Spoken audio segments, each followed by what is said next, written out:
जिस हॉट लड़की से वह अभी अभी मिला था, उसने एक आदमी से वीकेंड पर जंगल में कैंपिंग करने के लिए कहा। इसने लेईजी को अपने एड्रेनालाइन के बढ़ने के साथ बेहद उत्साहित कर दिया। यह तब तक नहीं था जब तक कि वह चिलचिलाती धूप से असहज नहीं हो गया और कार में बैठकर इंतजार करना चाहता था।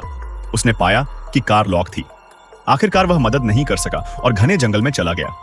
वह काफी देर तक चला लेकिन लड़की को नहीं देखा। उसे केवल उसकी कार की चाबियां जमीन पर मिली। तभी उसे एहसास हुआ कि लड़की मुश्किल में थी।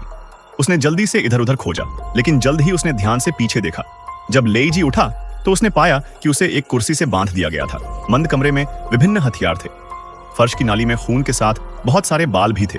यह स्पष्ट था कि उनका सामना एक हत्यारे से हुआ था। लड़की खतरे में थी, यह सोचकर लेईजी ने कड़ी मशक्कत की। उसे उम्मीद नहीं थी कि कुर्सी इतनी कमजोर होगी। उसने वास्तव में कीलों से रेलिंग को बाहर निकाला, लेकिन इससे पहले कि वह अगला कदम उठा पाता, दरवाजे के बाहर पदचाप की आवाज आई। लेईजी ने जल्दी से रेलिंग को वापस उसकी मूल स्थिति में लाने का नाटक किया।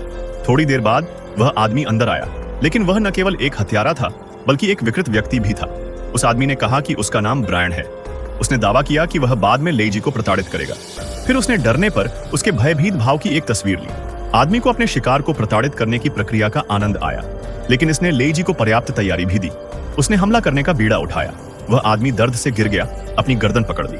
लेईजी ने आखिरकार अपने शरीर पर लगी बेड़ियों को खोला। तभी उसने देखा कि उसके पीछे की दीवार पीड़ितों की तस्वीरों से भरी हुई थी। दरवाजे के बाहर बहुत सारी कारें भी खड़ी थीं। उसकी कार उनमें से एक थी। लेईजी ने जल्दी से यहां से भागने की तैयारी की, लेकिन कार की चाबी निकालने के बाद वह फिर से हिचकिचाया, क्योंकि दूसरी मंजिल पर रोशनी अभी भी जल रही थी। उसे नहीं पता था कि उसकी प्रेमिका के साथ क्या हुआ। अगर वह इस तरह भाग गया तो यह उसे पूरी तरह से त्यागने के बराबर होगा, लेकिन ऊपर दूसरी पार्टी के साथी हो सकते हैं। काफी देर तक हिचकिचाने के बाद लेईजी ने जाकर देखने का फैसला किया।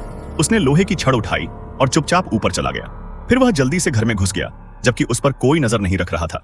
लेकिन अगले ही पल ब्रायन